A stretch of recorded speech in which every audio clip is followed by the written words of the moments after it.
মধ্যে রয়েছিল, মাঝখানে ছিল, তা আলটিমেটাম দিয়েছিল যেন উপরে মহল থেকে কেউ যেন এসে তাদের সাথে কথা বলে, ফাইসলা করে। কিন্তু আসলে কোনোরকম তারা ফাইসলা না পেয়ে কিন্তু আবারও ঠিক এই শাহবাগের মোড় কিন্তু তারা আবার অবরোধ করছে। দর্শক আপনারা দেখতে পাচ্ছেন দেশের বিভিন্ন জায়গা থেকে তাদের যে গত 16 বছরের যে তাদের সাথে যে এখনো নিয়োগ প্রক্রিয়া সহ ইন্টার্নশিপ সহ তাদের যে এখনো কিন্তু অনেক কিছু বাকি রয়েছে, অর্থাৎ তাদের যে দাবি রয়েছে যে দাবিগুলো পূর্ণ করা হয়নি, তারই প্রেক্ষিতে তারা এক মাঠে নামছে। বিভিন্ন সময় তারা বিভিন্নভাবে তা পূরণ করার চেষ্টা করেছিল। এই মুহূর্তে আপনি দেখতে পাচ্ছেন তারা আলটিমেটাম দিয়েও কোনোভাবে কিছু না হয়, তারা এখন এই মুহূর্তে দেশের বিভিন্ন জায়গা থেকে তারা রাজধানীর শাহবাগে মোড় অবস্থান করছেন। দর্শক, এর আগে ঠিক এভাবে শিক্ষার্থীরা কোটা আন্দোলনের মাধ্যমে যদি বলে রাখি, এই শাহবাগ থেকে কিন্তু শুরু হয়েছিল সারা বাংলাদেশে।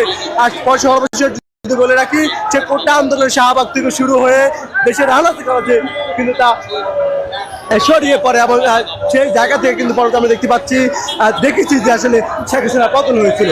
ঠিক আজকে এই মুহূর্তে দেখতে পাচ্ছি, এই মুহূর্তে ম্যাক্সের শিক্ষার্থীরা গত 16 বছর ধরে তাদের সাথে যে বৈষম্য হয়েছিল, তারা বলছেন যে আমাদের 4টি দাবি নিয়ে তা আমরা মাঠে নেমেছিলাম, এর আগেও নেমেছি, এখনো মাঠে নামছি, আমাদের দাবি পূরণ করতে হবে।